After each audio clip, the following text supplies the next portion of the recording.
Urusi imetoa onyo kali kwa Marekani kuhusu shambulizi lolote dhidi ya Iran. Serikali ya Urusi imeionya Marekani kuhusiana na kuanzisha chokochoko yoyote ya kijeshi dhidi ya Jamhuri ya Kiislamu ya Iran ama eneo la Mashariki ya Kati. Msemaji wa ikulu ya Rais wa Urusi, Kremlin, ameonya juu ya matokeo mabaya ya kikanda na kimataifa kutokana na chokochoko zozote ambazo zitaanzishwa na Marekani dhidi ya Iran. Dmitry Peskov, msemaji wa ikulu ya Russia, Kremlin, ametoa onyo hilo katika mkutano wake na waandishi wa habari na kubainisha kwamba shambulio lolote tarajiwa dhidi ya Iran litasababisha ukosefu wa utulivu katika eneo la Asia Magharibi. Huku rais wa Marekani Donald Trump akiendeleza maneno yake dhidi ya Iran, weledi wa mambo wanachukulia maneno hayo kuwa ni sehemu ya vita vya kisaikolojia vya Washington vya kuilazimisha Jamhuri ya Kiislamu ya Iran kusalimu amri mbele ya ubabe na siasa za kupenda makuu za ikulu ya Marekani. Katika kujibu maneno yake Trump dhidi ya Iran, makundi mbalimbali ya wapiganaji pamoja na wanamapinduzi wametangaza kuwa chokochoko yoyote ya kijeshi dhidi ya Jamhuri ya Kiislamu ya Iran itapelekea kuripuka moto mkubwa na kulikumba eneo zima la Asia Magharibi. Wajumbe wa bunge la Congress la Marekani, huku wakipinga mashambulizi yoyote utawala wa Marekani dhidi ya Asia Magharibi kwa maana eneo la Iran, wameonya juu ya athari za vitendo hivi kuwa na athari hasi kwa bei ya nishati na usalama wa askari wa Marekani.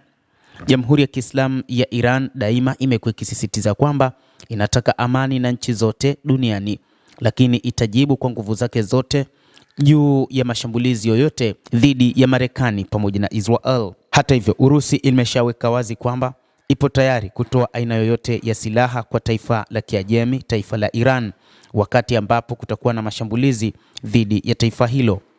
Mvutano katika eneo la Mashariki ya Kati unafikia hatua mpya na hatari, huku hofu ya uwezekano ya mashambulizi ya kijeshi ya Marekani dhidi ya Iran ikizidi kuongezeka. Ikulu ya Kremlin imetoa onyo kali sasa, ikisema kuwa shambulizi lolote la Marekani halitoweza kuvumiliwa na litaweza kuvuruga pakubwa eneo hilo la Mashariki ya Kati, huku Urusi ikiangalia zaidi kurejea katika diplomasia. Iran wakati huo inasema iko tayari kwa hali yoyote, ikiapa jibu chungu na la uamuzi wa uchokozi wowote wa Marekani au Israel. Iran imesema itatumia makombora yake kuzizamisha meli za USS Abraham ambazo Marekani imeshaziweka katika maji ya kimataifa, wakati meli za USS Abraham Lincoln ambapo zimeshaingia katika maji ya kimataifa. Iran imefichua taswira za kijeshi ambazo tayari zimeshaonyesha kwamba lazima eneo hilo litachafuka vibaya, huku diplomasia ikiwa imedorora, vikosi vya kijeshi viko macho na matamshi yakizidi kuongezeka kila upande. Eneo hilo kwa mara nyingine tena linasimama kwenye ukingo wa mzozo mkubwa zaidi. Mtazamaji wa The World News, hayo ndiyo ya Urusi. Urusi imeonya Marekani kwamba haitaki kuona vita wala haitaki kusikia shambulizi dhidi ya Iran.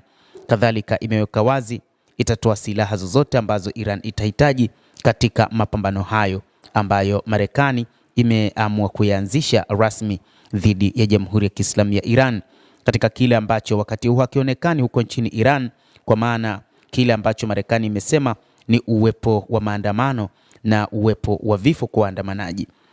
Endelea kutufuatilia mtazamaji, lakini usisahau kulike, kucomment, kadhalika kusubscribe channel yetu hii ili upate habari hizi kwa mapana kupitia The World News. Mimi ni